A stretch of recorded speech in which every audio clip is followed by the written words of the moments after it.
Hi Charlie, how's it everybody? So I've got a quick couple of questions, but let's start with this one. Why the Bulls? Hi Kate, nice to meet you virtually. Why the Bulls? Because, I had quite a unique sort of set of circumstances in terms of me needing to go out on loan, and then spoke to sort of several clubs, but one big reason is because Jake White's son plays at Bath, so there was an instant contact and quite an easy way to get hold of Jake, and then we spoke, and then it all happened very quickly, and then I'm loving it here. So what would you say is the standard then of South African rugby in terms? I mean, you, as far as I understand, you played just a Currie Cup. What do you believe is the standard of South African rugby in the Currie Cup compared to the other competitions you've played? And also, if you're staying, however long you're staying, have you had the conversation with Jake about possibly joining the URC team should they progress in the competition? So I'm on the URC. I'm not eligible to play URC, so I missed the registration. So I'm just here to play Currie Cup. And then in terms of the standard, the depth of talent in this country is ridiculous, to be honest. If you, at the moment, obviously this club is competing in two competitions that run at the same time. So with the URC team and the Currie Cup team, and then the standard of the Currie Cup team that's still able to play, given that, as I said, it's competing in two competitions literally on the same day. The standard of South African rugby is incredible. But I've known that. I've played with. There's plenty of South Africans in the English Premiership. I think probably the thing that just surprised me even more was just how many good young guys there are here as well, and then just how many good young guys seem to just keep churning through the system. So, no, the standard is very high. Final one from me. So what has it been like playing in South Africa? I mean, you've played against them before, but playing with these players, and also what has been the most challenging, if any? In terms of playing with the guys, they've been brilliant with me in terms of getting me up to speed on the calls and the plays and the systems and everything, and they've fully accepted me and let me in, and I feel like one of them now, so that's been great. And then what's been the most challenging thing? I've had to brush up on a little bit of my Afrikaans, so that's been a bit of a challenge. And then probably the obvious one here is altitude.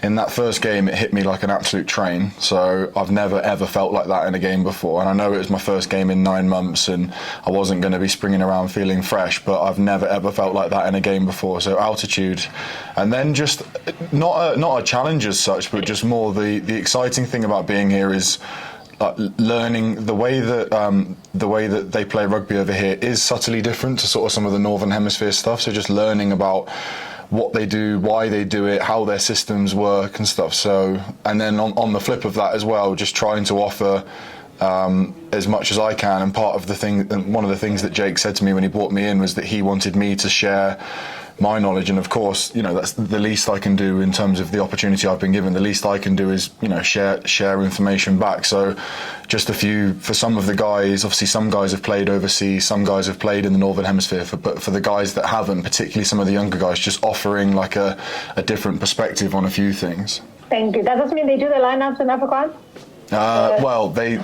They drift between the two. So sometimes English, sometimes Afrikaans. But I'm just about getting there now. Charlie, under Currie Rugby 365, I think obviously the one issue is your attempt or your wish to get back into the England frame. Have you had a chat with the England coaching staff or with the selectors about your position yet? So, obviously I'd be lying if I was to say that wasn't a dream of mine to try and push myself to be in that World Cup squad, but in terms of conversations, I've spoken to Steve Borthwick a little bit, but it's not been around, are you going to pick me, aren't you going to pick me, anything like that. It's just been around my game. Obviously, I've been out for a long period of time, and I'm only 60 minutes of rugby back into playing rugby again. So there's 100 different things that I want to work on. And then, we've been speaking a little bit around my game, around my carry, tackle, just the little bits of detail in my game, and just trying to push and move those things forward. So that's been as far as the conversations have gone. So what sort of time frame? I know you said you didn't speak about the squad side itself. But what sort of frame do you think you require to get into the level of competition that you require to put your name up there? I don't know, to be honest. And I'm probably not sort of putting that kind of pressure on myself. The main thing I want to see is that, I've come back in at a level, and that's fine. And then I just want to see myself improving each week. And so far, that's been happening. And to be honest, that's probably as far as I can control things. And then in terms of how long it will take me to get back to the level I was at before, like ideally, and the whole goal of my rehab has been that I want to push beyond the level I was at before. I feel like I'm physically a better athlete than I was before I got injured. So now it's about, say, getting the rugby back and pushing that to the best rugby I've ever played. But how long that will take, I don't know. So the thing that I can control on that side of things is just making sure that each week it's a little bit better than it was the week before. And then finally from me, what aspect of your game do you think you can benefit most from playing at the Bulls or playing in the Currie Cup? So the Currie Cup is physical.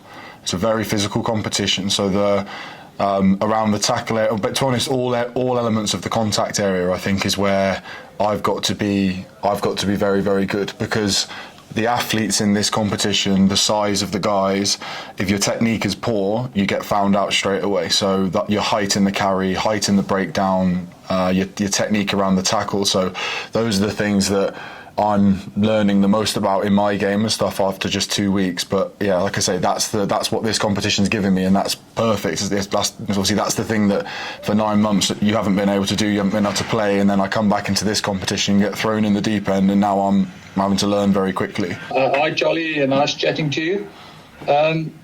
Charlie, what does it mean? Obviously, the Currie Cup has been South African rugby's premier competition for many years. What does it mean for you to play in the competition for a union like the Bulls? It's a bit of to be honest, it's a bit of like a pinch yourself one. Like I keep I've had this through my whole career. I've had this itch that I've wanted to scratch, if you like. I've always watched Southern Hemisphere rugby, and I've always been intrigued of like what it would be like, how they do stuff, why is it different. Go and play with those players, and then but on the flip of that, I've never wanted to leave Bath, and then I find myself in this situation now where I get to have my cake and eat it. I get the best of both worlds, where I haven't had to leave Bath, but I get to come down, play for a club as prestigious as this in a competition that I've watched growing up.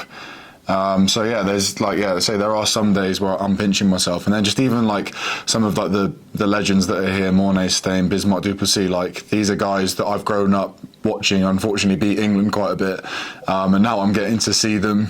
Now I'm getting to see how they operate, how they train each day, and yeah, I'm learning so much every day. Thanks. And just lastly from me, how does the structures compare to what you've experienced in the past, obviously in your time at Bath?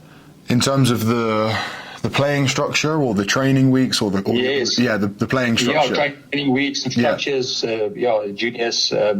All of that. Yeah, so the training weeks are very similar. It's a very similar sort of setup and format to what I'd be used to back home. The playing structure is I'd say probably in Northern Hemisphere, it's more they'll use like the individual skills of the person, and then they'll design the plays or that around those skills. Whereas here it's much more, the roles are more simple, but everybody understands them. And then if you're a 4-lock or a 5-lock, these are your roles, and this is what we're going to get you to do, and this is how you're going to play. And I think one of the big reasons for that is because you're running 2 competitions at the same time, which is something that we never have to do. If guys are in the Currie Cup one week and need to play URC or Europe the week after, they can so seamlessly transition between those 2 teams because the systems and the structures are all the way through the organisation. Hi Charlie, I hope you're well. Before you came, or I don't know if you were here already, the Bulls were battling a bit on all fronts in terms of the 3 different competitions, but they turned it around a bit. But obviously last weekend's defeat was a bit disappointing, also considering how strong that Bulls team was against a Western Province team that didn't have too many URC players. What do you think went wrong then, and what do you need to fix to be able to get back on top against the Sharks this weekend? In terms of what went wrong is that we couldn't have played more poorly, to be honest, and that's in terms of individual performances and then sticking to the game plan. So we just fed exactly what it was that they want in the game, and didn't do what we said that we were going to do. So the frustrating side of that is that, as you said, there'd been some momentum building in the weeks before, and it felt like the team was ready to take another step. But again, the positive on the flip of that is that those things are absolutely problems that can be fixed in a week. So they're not systematic problems. They're just a mindset thing of players 1 to 23 in terms of the mindset that they choose to turn up to the game with, and then that they choose to execute the plan with. So obviously, in terms of the URC team, that will have been their focus. Then for the guys playing the Sharks this weekend, a lot of them weren't involved at the weekend, so for them it's just another opportunity to wear a Vodacom Bulls shirt. So we get to go out there again and show what we're about back at home and get ourselves back on track in this competition. In your short time here so far, who would you say has been your toughest line-out opponent in particular? I know you've got Ron O'Keefe there as a URC captain, and he's a brilliant line-out guy, and you've got your reputation, you're renowned for your line-out work. So how's it been so far in that regard? Hard to pick out one guy, to be honest. It's probably like, because they like it's much more like the systems here are quite different. Like, it's real hard pod systems, and there's a real emphasis on terms of like where you win the ball, which is just, so again, there's quite a few things that are a little bit different for me, but no, I wouldn't. Yeah, it'd be hard to pick out one guy, like I say. But the team's line-out becomes a massive battle, particularly in those Currie Cup games, in terms of obviously how you launch your attack, and then defensively how you stop the other team. Talking about where you win your ball in a line-out, obviously for the maul, it tends to be the middle or the back would be the ideal kind of position there to get that driving maul going. Against the Sharks this weekend, do you think that's going to be possible, or must you mix things up a bit, because they've also done quite well in the Currie Cup this season? They have, yeah, and again they're a very good mauling side themselves, and then defensively they're very strong. So ultimately it's about, it's all good and well talking about the maul, but if we don't have the ball, then we can't maul. So if they give us space, we'll try and take that to win the ball. And then once we've got it, like I say, then I'm a big believer in it's then more about, how do we control what we can do and control our seams and control our strength and our straightness and stuff compared to them, as opposed to just relying on where we win the ball. Just finally, Charlie, I think you're one of the first, if not the first, English player to play for South African Union, or certainly in a very long time. Would you recommend some of your mates to come over also and have a season or two here? 100%. I've learned so much in the last 3 to 4 weeks. Coming here, so there's 90, or from my rough maths and stuff, in terms of players, coaching staff, physios, S&C, everything. There's 92 people in the organisation, and I'm the only person that's not South African. So that's so unique in terms of Northern Hemisphere rugby. Like, every single team in England is a mix of loads of different nations, and then you end up with all these different mix of thinking. But to come here, and the feeling of like family and togetherness that this organisation has, is something that's really special. So there's so much that I've learned and been exposed to and experienced in the last 2 to 3 weeks that's so good for you. So no, particularly if any young guy said to me like, oh, I'm thinking of, I'm not playing much rugby and I'm thinking of, or the Bulls or whoever want me for a period of time, I would strongly encourage them to go and experience it. And hopefully on the flip of that as well, I'd really hope that the Vodacom Bulls would say about me that they've taken from me, they've learned from me. Like I say, this isn't just a one-way relationship. Just for background, Charlie, can you just describe the injury, how it happened, and the recovery, just briefly, just for background? Of course, yeah. So it was my right ACL, and it happened in training with England in Australia. And it's been, and then sort of from operation to playing again, it's been 9 months. So that happened in June last year, and then obviously my first game was the Lions 2 weeks ago.